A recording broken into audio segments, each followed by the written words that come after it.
السلام علیکم اسٹوڈنٹس، آج ہم اپنے اردو 101 کی فائنل ٹرم پریپریشن سیریز کے لیکچر نمبر 27 کا آغاز کر رہے ہیں۔ اس میں ہم اردو ناول پہ بات کریں گے۔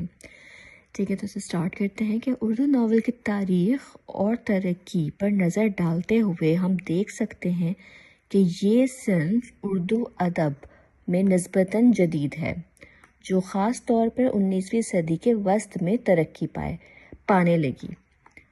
اردو ناول کا آغاز مغلیہ سلطنت کے زوال کے بعد برطانوی سامراج کے تحت ہندوستان میں ہوا، جب معاشرتی، سیاسی اور ثقافتی تبدیلیوں کی لہریں اردو ادب پر اثر انداز ہونے لگیں۔ ناول کے اجزاء، اس کے 6 اجزاء ہوتے ہیں۔ پہلا ہے کردار، اس میں مختلف کردار ہوتے ہیں جن کی زندگی کی تفصیل بیان کی جاتی ہے۔ پھر ہوتا ہے پلاٹ، جس میں کہانی کا اہم واقعات اور ان کے درمیان کا رشتہ بتایا جاتا ہے۔ موضوع، ناول کا مرکزی خیال یا مسئلہ جس پر پورا ناول مرکوز ہوتا ہے۔ مقام اور ماحول، جہاں اور کس ماحول میں کہانی وقوع پذیر ہوئی، یہ اس میں بتایا جاتا ہے۔ اور اسلوب، لکھنے کا طریقہ اور زبان کا انتخاب۔ اختتام، کہانی کا نتیجہ اور اس کا اختتام۔ یہ 6 اجزاء جو ہیں وہ ناول کے لازمی ہوتے ہیں۔ اردو ناول کی تاریخ پہ بات کریں تو اردو ناول کی ابتدا کا شمار عام طور پر 19ویں صدی کے وسط میں کیا جاتا ہے۔ پہلی اہم تصنیف جو اردو ناول کی بنیاد سمجھی جاتی ہے وہ چاندنی چوک ہے، جو محمد حسین آزاد کی تخلیق ہے۔ اس کے بعد دلہن، آب حیات جیسے ناولوں کا آغاز ہوا، جنہیں مختلف ناقدین نے اردو ناول کی ترقی میں سنگ میل مانا۔ اردو ناول کی خصوصیات میں ابتدائی طور پر روایات اور قصے کہانیوں کی شکل اختیار کی گئی، جس میں رومانیہ، معاشرتی مسائل اور تاریخ کو بنیاد بنایا گیا۔ بعد ازاں جدید اردو ناول میں ترقی پسند تحریک کے اثرات نظر آئے اور اس نے سماجی، حقیقت پسندی، سیاسی موضوعات اور انسانی جذبات کو موضوع بنایا۔ افسانہ نگاری کی روشنی میں اگر اردو ناول کی بات کی جائے تو مرزا غالب کا نام پہلے آئے گا کہ مرزا غالب کے افسانے میں بنیادی طور پر انسان کے جذبات، نفسیات اور فلسفہ زندگی پر زور دیا گیا۔ ان کی تحریریں اپنے دور کے ذہنی اور جذباتی تجربات کی عکاسی کرتی ہیں۔ رشید احمد صدیقی نے اردو کے کلاسیکی ادب میں نئی جہتوں کو متعارف کروایا۔ ان کے افسانوں میں زندگی کی پیچیدگیوں کو حقیقت پسندی کے ساتھ پیش کیا گیا۔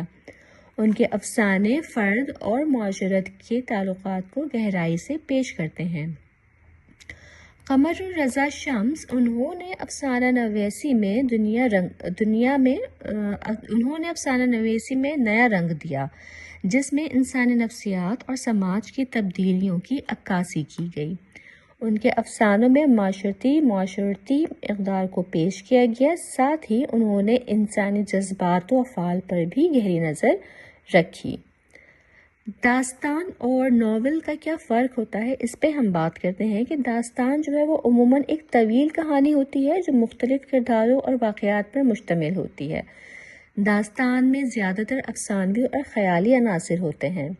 کہانی کی نوعیت روایتی اور تفریحی ہوتی ہے، جیسے ہزار داستان یا چندر شیکھر کی کہانی۔ اس میں جادوئی، تاریخی یا غیر حقیقی جز شامل ہو سکتے ہیں، جبکہ ناول جو ہے وہ زیادہ حقیقت پسندانہ اور سماجی موضوعات پر مبنی ہوتا ہے۔ اس میں ایک یا زیادہ کرداروں کی تفصیل سے زندگی کی تصویر کشی کی جاتی ہے۔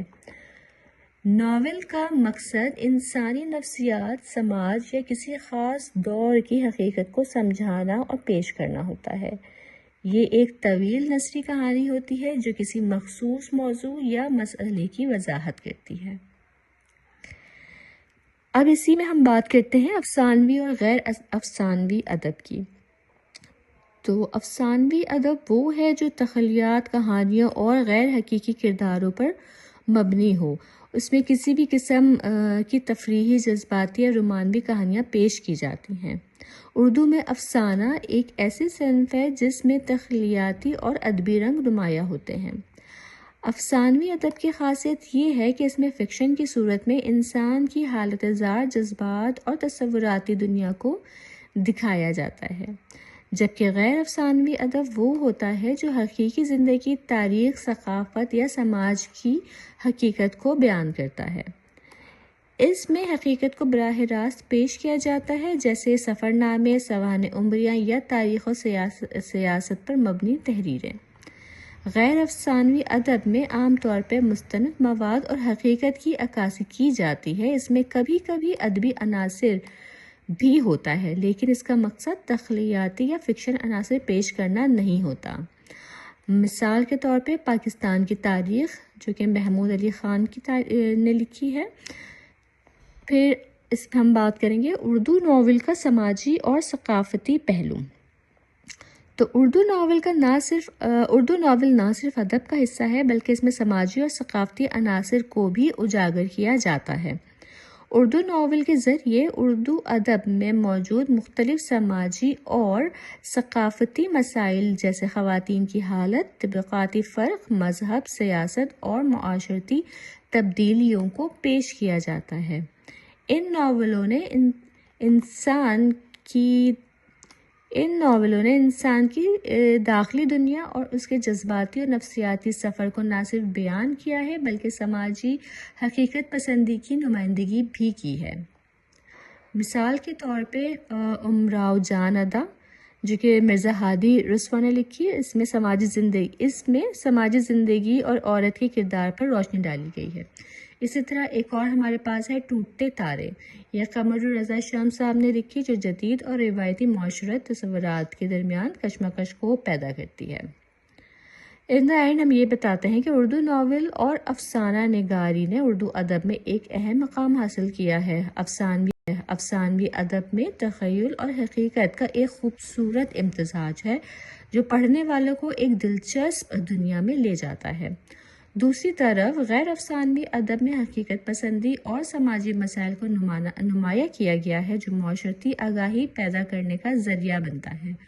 اردو ناولوں اور افسانوں میں نہ صرف ادب کی نوعیت کو جدید بنایا، بلکہ سماجی، سیاسی اور ثقافتی مسائل پر بھی روشنی ڈالی۔ اس کے ساتھ ہی ہمارا لیکچر نمبر 27 اپنے اختتام کو پہنچتا ہے۔ پوری امید ہے کہ یہ لیکچر آپ کے لیے کافی فائدہ مند رہے گا اور آپ کی فائنل رن کی اچھے سے اچھی تیاری ہو پائے گی۔ انشاءاللہ تعالیٰ میں اگلے نیکسٹ لیکچر کے ساتھ پھر حاضر ہوں گی۔ تب تک کے لیے اپنا خیال رکھیے گا۔ اللہ حافظ۔